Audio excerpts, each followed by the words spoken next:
Hello বন্ধুরা, রাত্রিবেলা একটুখানি সুজির একটু রেসিপি নিয়ে চলে এলাম।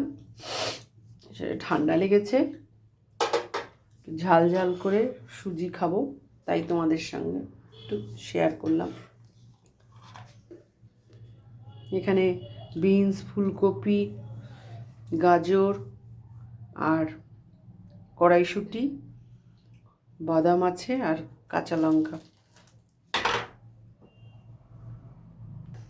তেল গরম হয়ে গেছে, বাদামগুলো একটু ভেজে নিই।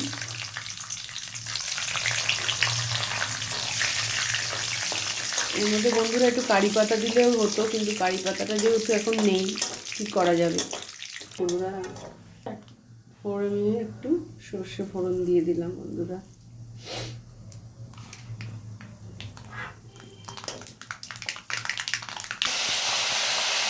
সবজিগুলো দিয়ে দিলাম।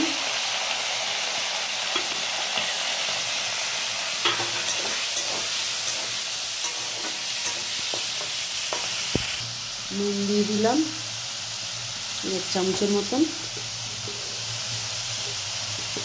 হলুদ একদম সামান্য দেব।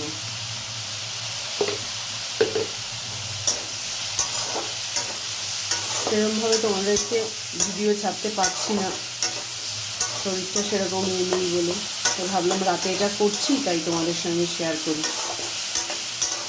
আর আমি যে ভিডিওগুলো ছাড়ছি বন্ধুরা, তোমরা একটু লাইক কমেন্ট করো, তাহলে তো আমার রান্না করার একটা উৎসাহ বাড়বে। তোমাদের কাছে রান্না দেখানোর জন্য আমার একটা আগ্রহটাও বাড়বে, উৎসাহও বাড়বে। তো ভাজাভাজি হয়ে নিই, তারপরে দেখাচ্ছি। এবার এই লঙ্কাটাও দিয়ে দিই।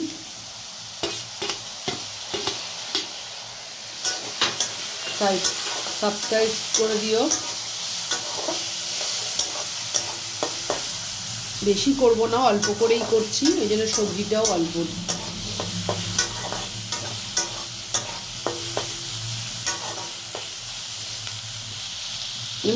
এর মধ্যে আমি আলু কুচিয়ে দিলেও হয়, কিন্তু আলু দিলাম না, সবজি দিয়েই করছি। ভাজাভাজি হোক, তারপরে সুজিটা দেবো। এবার এই সুজিটা দিয়ে দেবো।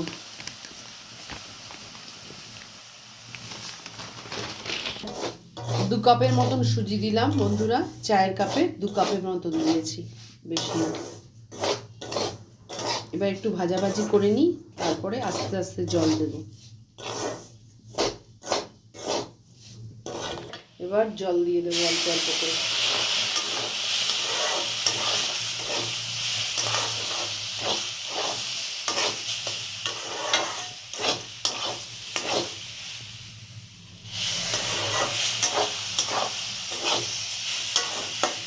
অল্প অল্প করে দেবো বন্ধুরা, একবারে দিয়ে দেওয়া যাবে না।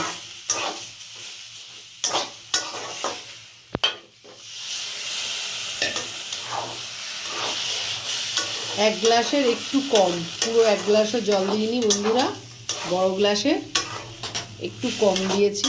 এবার এটা নাড়তে থাকবো।